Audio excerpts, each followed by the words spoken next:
हमारे हज़रत मुफ्ती रशीद अहमद साहब रहमहुल्लाह ताला बड़ा हौसला दिलाते थे कि बस दुनिया की फ़िक्र छोड़ दो और दीन के काम में जुट जाओ, छोड़ दो फ़िक्रें।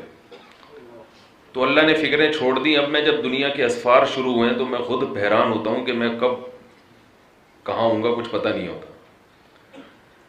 तो अल्लाह ने जो वादे यानी जो हमारे हज़रत बताया करते थे ना, वो सारी चीज़ें आंखों से नज़र आ रही हैं। बयान से पहले मैं एक छोटी सी बात आप हजरात से ये कहूँ कि देखो भाई,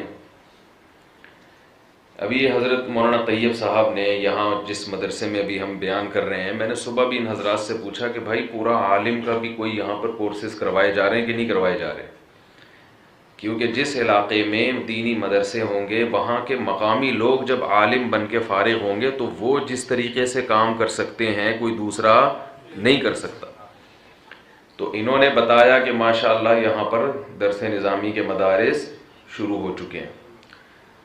तो दो तीन बातें आपसे मैं कहूँगा कि देखो भाई, जैसे अपने बच्चों को ताजिर बनाते हो, अपने बच्चों को डॉक्टर बनाते हो, एक आध को मौलवी भी बना लो, कुछ भी नहीं होगा इंशाअल्लाह, कोई मसला नहीं होगा। रिस्क का वादा अल्लाह ने किया है।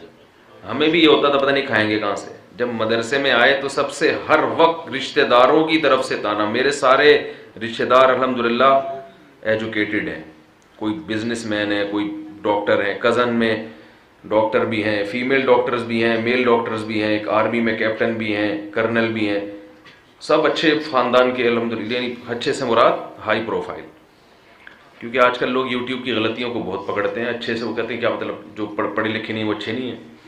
तो पढ़े लिखे जो नहीं है वो भी अच्छे होते हैं, नेक होना ज़रूरी है, लेकिन पढ़ा लिखा हो तो ज़रा ज़्यादा अच्छा हो जाता है।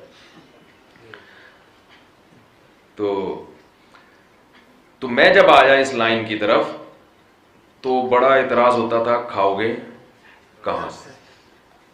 तो बार बार यही ताना, मुल्ला लोग, मुल्ला मुल्ला का लफ्ज़ इतना गाली बना दिया था कि हम जब स्कूल की लाइन में थे तो हमें भी मुल्ला वाले हुलिये में भी शर्म आती थी। कोई ये भी ना कहे कि ये मुल्ला जा रहा है, हुलिया भी। जब हम मस्जिद से नमाज पढ़ के निकलते तो टोपी चुपके से उठा के जेब में रखते और किसी बाइक का गिलास देख के ना वो सबसे पहले अपने बाल सेट करते थे उस पर कि टोपी की वजह से जो बाल खराब हुए हैं वो दोबारा अपनी सेटिंग पे वापस आ जाए, ठीक है ना। वो तो चलो मस्जिद में मजबूरी थी। अब मैं बाज़ लड़कों को देखता हूँ कि टोपी के बगैर नमाज पढ़ते हैं, ताकि उनको डर होता है बालों की सेटिंग खराब ना हो जाए। तो अल्लाह के बंदो, एक दिन फारिगुल बाल हो जाओगे। वैसे ही बाल से क्या हो जाओगे, फारिग। आप लोग थक भी गए हैं, हजरत का बयान भी काफ़ी लंबा हुआ, तो एक चुटकुला थोड़ा सा सुना देता हूँ। आप कहेंगे यार हांगकांग से इतनी दूर हमने चुटकुले के लिए नहीं बुलाया, चुटकुलों के लिए, लेकिन दीन की बात भी आएगी। चुटकुला इसलिए बहुत थके थके हो गए, थोड़ा सा फ्रेश हो जाएंगे ठीक है ना। तो हम जब मदरसे गए ना, तो एक तो मुल्ला के लफ्ज़ से भी एक वहशत होती थी, ऊपर से मदरसे गए तो उन्होंने जुल्म यह किया कि टेंट कराने का हुक्म दे दिया। पहले ही हम कॉलेज की लाइन में वो हर वक्त जो है ना, वो कहीं गिलास नजर आता तो बालों की पफ बना रहे हैं, ये कर रहे हैं, वो कर रहे हैं। एक तो इतनी बड़ी कुर्बानी दी कॉलेज लाइफ को छोड़कर, वो अय्याशियों को छोड़कर। एक हजरत का मदरसा भी ऐसा था, 8 तलबा थे उस वक्त टोटल, कोई बड़ा मदरसा भी नहीं था। तो उसमें जाना एक, मैं समझता हूँ अल्लाह ने कुर्बानी ले ली। और ऊपर से ऑर्डर किया आया कि ये क्या करा दो, टेंट।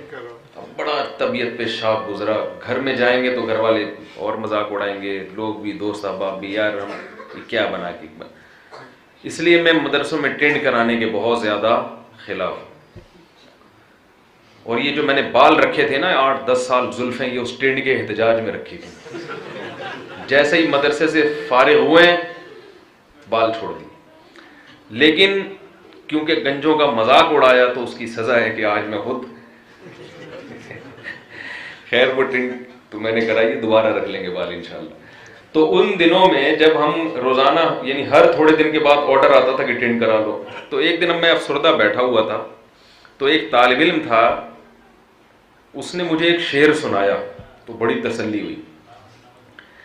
शेर असल में तो यूं है, रजीना किस्मतल जब्बारी फीना, हजरत अली का शेर है रजी अल्लाह अन्हु। लना इल्मुन वलिल जुहाली मालूम, हम अल्लाह की तकसीम पे राजी हैं। किस्मतल जब्बार, जब्बार यानी अल्लाह ने जो तकसीम की ना, हम उस पर राजी हैं।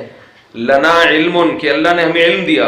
वलिल जुहाली माल, और जो पढ़े लिखे नहीं है उनको अल्लाह ने दौलत दे दी, यानी उनको दौलत दे दी और हमें क्या दे दिया? इल्म। आगे उसकी वजह कि हम क्यों अल्लाह की इस तकसीम पे राजी हैं।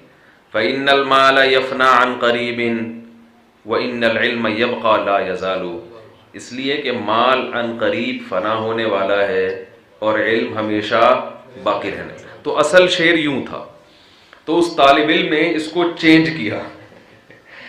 जब बार बार उस तरह फिर रहा था ना, सर पे टिंड हो रही थी, तो तसल्ली के लिए भी शायरी कही जाती है ना, अपना गम हल्का हो जाए। तो उसने कहा कि ये शेर यूं होना चाहिए, रजीना किस्मतल जब्बारी फीना लना टिंडुन वलिल जुहाली बालू, कि हम अल्लाह की इस तकसीम पे राजी हैं कि हमारी टिंड और जाहिलों के सर पे बाल। आगे दलील, फ़इन्नल बाला यफना अन करीबिन व इन्नल टिंडा यबका ला यज़ालु, इसलिए कि बाल अन करीब खत्म हो जाएंगे और टिंड हमेशा बाकी रहेगी।